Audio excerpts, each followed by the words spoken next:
안녕하십니까. 매일신문뉴스 한송입니다. 첫 소식입니다. 지난 10일 폐막한 제47회 전국기능경기대회에서 대구시가 준우승을 차지했습니다. 대구에서 열린 전국기능경기대회가 지난 10일 성대한 막을 내렸습니다. 48개 직종에 1,876명의 선수가 참가한 대회에서 경기도는 금메달 8개, 은메달 17개, 동메달 17개로 3년 만에 종합 우승을 하며 대통령배를 수상했습니다. 대구시는 금메달 수는 경기도보다 많았으나 종합 점수에서 경기도에 뒤져 준우승인 국무총리배를 차지했습니다.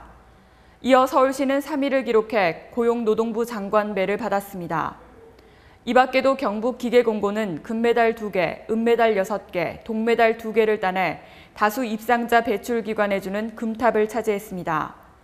이번 대회 금메달 수상자에게는 고용노동부 장관상과 상금 1,200만 원, 은메달 수상자에게는 대회장상과 상금 800만 원, 동메달 수상자에게는 대회장상과 상금 400만 원이 각각 주어졌습니다. 2013년 제48회 전국기능경기대회는 강원도에서 열릴 예정입니다. 구미시가 프로축구 2부 리그 팀의 창단을 일방적으로 추진해 논란이 일고 있습니다. 구미시는 10일 한국프로축구연맹에 프로축구 2부 리그 축구단의 창립을 위한 신청서를 제출할 계획이라고 밝혔습니다. 시는 시민 1,000여 명의 서명 건의서를 접수한 뒤 지난달 말 창단 설명회에서 여론 수렴 과정을 거치고 축구단 창립 신청을 하기로 했습니다. 그러나 구미시의 프로축구단 창립 추진이 일방통행식이란 의견이 나오고 있습니다. 축구팀 창단을 첫 논의한 시점이 8월 초인 점을 감안하면 불과 한 달여 사이에 사업 추진이 결정된 셈입니다. 일부 시의원은 구미시가 개최한 시민설명회와 시의원 간담회가 장점만 나열하는 식의 요식 행위였다고 비난했습니다. 또 시가 실업팀 5개를 운영하며 연간 37억 원의 운영비를 지출하는 상태에서 프로축구팀을 만들면 수십억 원의 운영비를 추가로 지출해야 하는 재정 상황을 제대로 고려하지 않았다는 비판도 나왔습니다. 이에 대해 구미시는 축구단의 1년간 선수단 운영비 22억 원, 선수 연봉 18억 원 등 모두 55억 원이 들지만 입장 광고 수입 35억 원을 제하면 연간 실제 운영비는 20억 원이면 충분하다는 입장입니다. 그러나 초기 예산이 많이 들어가는 상황에서 입장 광고 수입이 예상만큼 들어오지 않으면 추가 예산 투입이 불가피하기 때문에 이에 대한 시의 대응이 너무 안이한 것 아니냐는 지적이 나오고 있습니다. 전 세계인의 문학축제 제78차 국제팬대회가 경주에서 화려한 막을 올렸습니다. 문학올림픽으로 불리는 세계 문인의 축제 제78차 국제팬대회가 10일부터 15일까지 6일간 경주 현대호텔 등지에서 열립니다. 이번 대회는 세계 114개국 143개 센터에서 300여 명의 해외 문인 대표들과 국내 문인, 문화계 인사들이 참석했습니다. 주요 인사는 존 롤스턴 소울 국제팬본부 회장을 비롯한 각국 팬본부 회장과 노벨문학상 수상자인 월레 소잉카와 르클레지오가 참석해 더욱 기대를 모았습니다. 국내에서 국제팬대회가 열리는 건 1970년과 88년에 이어 세 번째지만 민간 주도로 열리는 것은 이번이 처음입니다. 10일 열린 개회식에서는 노벨문학상 수상자들의 문학과 커뮤니케이션에 관한 기조연설과 이어령 초대 문화부 장관의 기조 강연이 이어졌습니다. 이번 대회에서는 노벨문학상 수상자들이 고은 시인과 함께 나의 삶, 나의 문학을 주제로 문학 포럼을 열고 신앙송회와 책 사인회 등의 행사와 뮤지컬 공연도 마련됐습니다. 또 탈북문인 20명으로 구성된 망명 북한 작가 팬센터가 회원으로 가입합니다.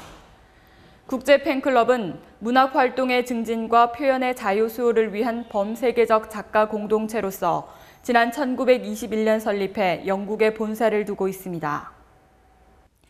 대우건설 비자금 조성 사건을 수사 중인 대구지검은 대우건설이 협력업체들로부터 비자금을 일부 건네받은 단서를 잡고 비자금의 사용처를 밝히는 데 수사력을 모으고 있습니다. 검찰은 대우건설이 각종 공사와 관련해 협력업체들로부터 비자금을 일부 협력받았다는 정황을 포착하고 비자금의 사용처를 밝히는 데 주력하고 있다고 밝혔습니다. 검찰은 이들 협력업체들이 공사비를 부풀려 지급한 뒤 돌려받는 방법으로 대우건설 비자금 조성에 협력한 것으로 판단하고 있습니다. 이를 위해 대구지검은 최근 형사부 검사 1명을 특수부로 배치해 수사 인력을 보강했습니다. 김기동 2차장 검사는 대우건설 비자금 수사는 하도급 업체 리베이트 관행 등 건설회사의 구조적인 비리와 관련된 것이지 특정 공사와는 관계가 없다고 말했습니다. 이어 해당 건설사의 비자금이 대부분 현금으로 조성돼 사용처를 밝히는 데 어려움이 있지만 비자금 규모는 수사가 진행될수록 계속 커지고 있다고 덧붙였습니다. 검찰은 지난 7월 대우건설 전현직 임원 4명을 구속 기소했으며 8월 말에는 협력업체 3곳에 대해 압수수색을 하고 대우건설 전현직 임원 2명 등을 추가로 불러 조사했습니다. 경북도청 이전 신도시 예천에 이주민들의 안정적인 정착과 외부 인구 유입을 촉진하기 위해 전원도시 형태의 주거단지가 조성됩니다. 경북 도청 신도시인 예천군 호명면 산암리 일원에 전원도시 형태의 신규 마을이 조성됩니다. 이번에 조성되는 신규 마을은 지난해 농림수산식품부의 일반 농산어촌 개발 사업으로 선정돼 추진하는 사업입니다. 28,597제곱미터의 부지에 15억 원의 사업비를 투입해 총 45가구가 거주할 수 있도록 조성되며 오는 2014년 말 완공을 목표로 추진 중입니다. 본격적인 사업은 오는 2013년부터 시행될 예정이며 군에서는 택지 조성 및 상하수도 설치 등 기반시설 정비에 이어 내년 하반기부터 개인별 주택 신축을 추진할 방침입니다. 예천군은 신규 마을이 조성되면 도청 신도시 조성으로 인한 이주민들의 안정적인 정착은 물론 외부 인구 유입을 촉진해 쾌적하고 건강한 전원도시가 건설될 것으로 보고 있습니다. 대구의 아침 기온이 16도를 보이는 등 기온이 많이 떨어져 일교차가 큰 날씨가 계속되고 있는데요. 아침 저녁 쌀쌀한 날씨로 감기 걸리지 않도록 주의하셔야겠습니다. 오늘 대구 경북은 대체로 맑다가 밤부터 구름이 많아지겠습니다. 낮 최고 기온은 23도에서 29도로 어제보다 높겠습니다. 이상으로 9월 11일 매일 신문 뉴스를 마치겠습니다. 시청해주신 여러분 감사합니다.